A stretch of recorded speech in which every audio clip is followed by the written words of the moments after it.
પર્યાવરણ દિવસ નિમિત્તે ભારતીય મજદૂર સંઘના નેજા હેઠળ ગોધરા તાલુકા તેમજ શહેરા ગામમાં વિવિધ કાર્યક્રમોનું આયોજન કરવામાં આવ્યું।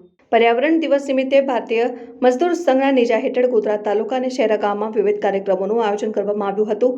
ગોધરા તાલુકાના ગોવિંદ ગામની જશોદાબેનની આંગણવાડી શહેરાના બસ સ્ટેશનની અંદર તથા શહેરા ગામની આરતીબેનની આંગણવાડી ખાતે એક સાથે પર્યાવરણ દિવસની ઉજવણી કરવામાં આવી।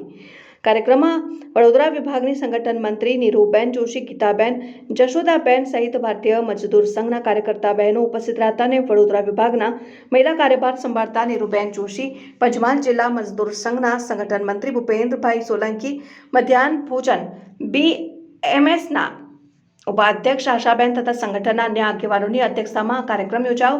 આ અવસરે નીરુબેન જોશીએ પોતાના સંબોધનમાં વૃક્ષો બચાવવાની, પાણીનું સંરક્ષણ કરવાની સાથે પર્યાવરણ પ્રદૂષણ અટકાવવાના સંદેશ આપ્યા તેમજ અમૃતા દેવીના બલિદાનને યાદ કરીને પર્યાવરણ માટે સંકલ્પબદ્ધ થવા માટે સૌને પ્રેરિત કર્યા। કાર્યક્રમોમાં ગ્રામજનો શહેરા બસ સ્ટેશનના ST કંટ્રોલ પંચાલભાઈ તથા કાર્યકર્તાઓને પર્યાવરણ જાળવવા માટે પ્રતિબદ્ધતા વ્યક્ત કરી। અમે ભારતીય મજદૂર સંઘના કાર્યકર્તાઓ છીએ, તો ઓલ ઇન્ડિયામાં આજનો આ કાર્યક્રમ દરેક જગ્યાએ ઉજવાય છે। 28 ઓગસ્ટ પર્યાવરણ દિવસ તરીકે અમારું ભારતીય મજદૂર સંઘ અને અમૃતા દેવીના બલિદાનના નિમિત્તે આ કાર્યક્રમ પૂરા ભારત દેશમાં થાય છે। અત્યારે અમે શહેરાના બસ સ્ટેન્ડ પર છીએ અને બસ સ્ટેન્ડ પર કાર્યકર્તાઓ સાથે અમે વૃક્ષારોપણનો કાર્યક્રમ કર્યો છે અને એક આંગણવાડી છે અહીંયા શહેરાની, ત્યાં આંગણવાડી પર પણ અમે આ કાર્યક્રમ કર્યો છે।